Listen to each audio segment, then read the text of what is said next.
As the Second World War entered its third year, the situation for Germany began to deteriorate. With the Americans in the war on the side of the Allies, the North African front in tatters, and the mighty Wehrmacht bogged down in the Soviet Union, Germany began to look to increasingly desperate measures to secure their victory in the war. Teams of scientists and engineers were put on task developing so-called Wunderwaffens, meaning wonder weapons, which would not only serve as propaganda to the German people, but would hopefully be wonderful enough to turn the tide of the war. Some of these, such as the V1 and V2 rockets, are quite well known, but most of the others, most of which never really went beyond design or prototype stage, are not really known by people. And let me tell you, some of these plans are absolutely crazy.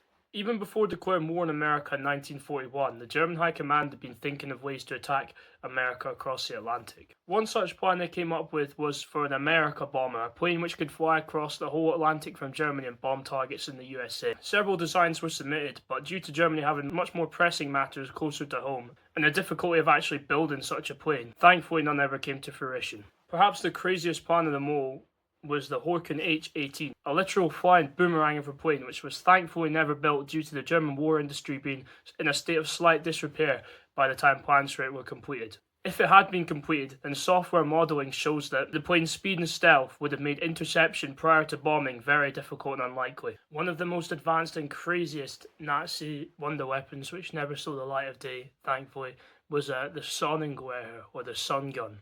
In 1929, the German physicist Hermann Oberth had developed plans for a 100-meter wide solar installation which would basically be used as a giant mirror to concentrate sunlight onto points on the Earth's surface. The Nazis took this plan and they supersized it. The thinking was basically a mirror with an area of 9 kilometers squared would be able to burn cities and boil oceans. Thankfully for us, the Nazi scientists got the timescales a little bit incorrect, and they estimated that it would take about 50 years to complete, which was slightly longer than the amount of time they had left before their country got bombed to smithereens. Perhaps the most famous, at least amongst conspiracy theorists, Nazi wonder weapon was the Die Glock, or the flying bell. This thing was basically just a flying saucer with a swastika painted on the side. Now, we don't really know how far along the planning process the Germans actually were with this thing, or really if they ever planned it at all. But all I can say, right, is thank goodness they never completed this thing, because just imagine if the Nazis had built a bloody UFO.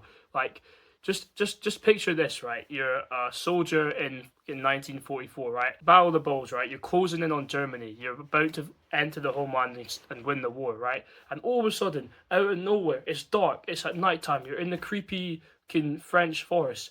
A UFO comes out of nowhere with a big swastika painted on the side and starts bombing you and blowing you up. Like, what are you gonna do, bro? I can't lie, I would throw down my gun and refuse to fight. Well, maybe I wouldn't throw down my gun and refuse to fight because I'd probably get shot for desertion. But definitely I'd be too shocked to actually like shoot back and fire at this thing, which I probably couldn't even hit it because if it's a UFO, it's gonna be moving all about weird directions and stuff.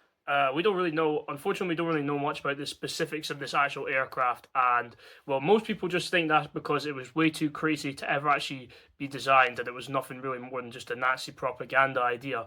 But for the conspiracy theorists amongst us, that means that maybe there's some stuff that's being hidden, you know what I'm saying? So if you want to look into that more, I'd definitely recommend it because it's really cool. When the Nazi engineers were naming the rat tank, they must have been having a bit of a laugh, right? Because a rat is small, yeah? But the rat tank was anything but. If it was ever completed, it's estimated that the rat would have weighed around 1,000 tons. Keep in mind that most modern battle tanks weigh between 50 and 75 tons. How they actually expected to drive this beast anywhere, I have no clue, because there's no way that thing's getting over any bridges, and it would have destroyed any roads that it went on. Perhaps though the engineers were right to have a laugh when naming this thing, because despite the 8 anti-aircraft guns mounted on its massive frame, the thing would have been a gigantic bullseye for any allied aircraft or artillery it came up against. And apart from looking scary, I struggled to see how this would have helped the German war effort.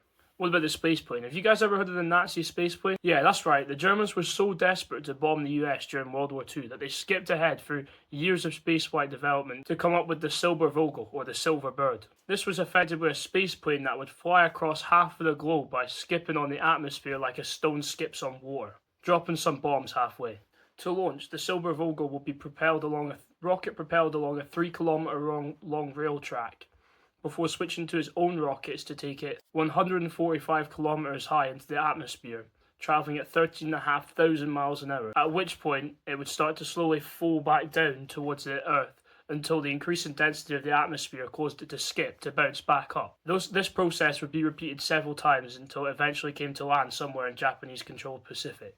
Obviously and thankfully, the thing never got built because it was far too expensive and impractical to be truly built at the time, and even if it ever was built, post-war analysis has showed that it would likely burn up in atmospheric re-entry long before it ever reached Japan. Hey, I hope you guys enjoyed that video. It was probably my last one before university. I certainly enjoyed researching for it and making it. I can't lie, some of the plans which the German scientists in World War II had were actually pretty cool. But a lot of their plans were really not cool. In fact, they were pretty evil. So yeah, guys, don't get caught up in all of the hate going around these days. Stay loving, and God bless all you guys, and thanks for watching.